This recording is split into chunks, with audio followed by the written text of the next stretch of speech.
Live mint की यह खबर है कि स्टेट बैंक में 30,000 कर्मचारियों को रिटायर कर दिया जाएगा, वीआरएस दे दिया जाएगा। बैंक ने सफाई दी है कि खर्चा कम करने के लिए रिटायर नहीं किया जा रहा है, कर्मचारियों को एक अनुकूल विकल्प दिया जा रहा है। और इस साल तो बैंक 14,000 नए कर्मचारियों को नियुक्त करने की सोच रहा है। बिजनेस स्टैंडर्ड की खबर बताती है कि बीएसएनएल में कॉन्ट्रैक्ट पर काम करने वाले 20,000 लोगों को निकाला जा सकता है। यूनियन का दावा है कि कॉन्ट्रैक्ट पर काम करने वाले 30,000 कर्मचारी पहले ही निकाले जा चुके हैं। बहुतों को 1 साल से वेतन नहीं मिला है। एक बहुत पुरानी खबर है, नवंबर 2019 की। बिजनेस टुडे ने लिखा है कि केंद्र सरकार के पास 7 लाख वैकेंसियां हैं, 2.5 लाख रेलवे में। क्या अब ये भरी जाएंगी? लगता नहीं। सरकार पर बहुत दबाव है। डिसलाइक आंदोलन के बाद अब बेरोजगार प्रधानमंत्री के जन्मदिन को राष्ट्रीय बेरोजगार दिवस के रूप में मनाने जा रहे हैं। यही नहीं, 50 साल के हो चुके और 30 साल नौकरी कर चुके लोगों की समीक्षा के नाम पर वीआरएस देने की भी योजनाओं की खबरें आई हैं। मगर खर्च कम करने के दबाव में सरकार क्या नौकरियां देने की हिम्मत जुटा पाएगी? आंदोलन तो ट्विटर पर पुरानी पेंशन योजना बहाल करने को लेकर भी हो रहा है, तो क्या पेंशन योजना बहाल हो पाएगी? खर्चा कम करने के अलावा सरकार को खर्चा चलाने के लिए पैसा भी तो चाहिए। बाइस्कोप की यह खबर हिंदू बिजनेस लाइन की है। एलआईसी एक्ट 1956 में संशोधन हो सकता है ताकि भारतीय जीवन बीमा निगम अपना आईपीओ ला सके। निगम इसके जरिए बाजार से पैसा उठाएगा। शिशिर सिन्हा की इस खबर के मुताबिक जीवन बीमा अपनी 25% हिस्सेदारी बेच सकता है।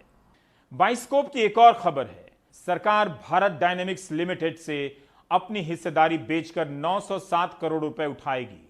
इसके पहले अगस्त में खबर आई थी कि सरकार हिंदुस्तान एरोनॉटिक्स लिमिटेड HAL में हिस्सेदारी बेचकर 5,000 करोड़ उठाने वाली है।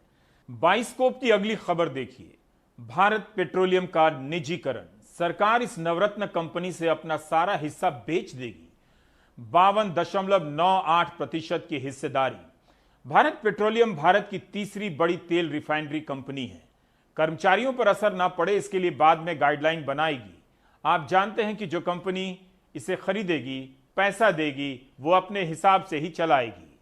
ये बाइस्कोप की छठी खबर है। 9 सितंबर की इकोनॉमिक टाइम्स में छपी है कि सरकार Indian railway catering and tourism corporation IRTC से अपनी 15 से 20% हिस्सेदारी बेच देगी।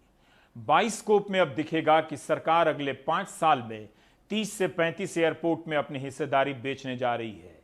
लाइव मिंट की खबर है, जनता के पैसे से बने ये एयरपोर्ट प्राइवेट पार्टी को दिए जा रहे हैं।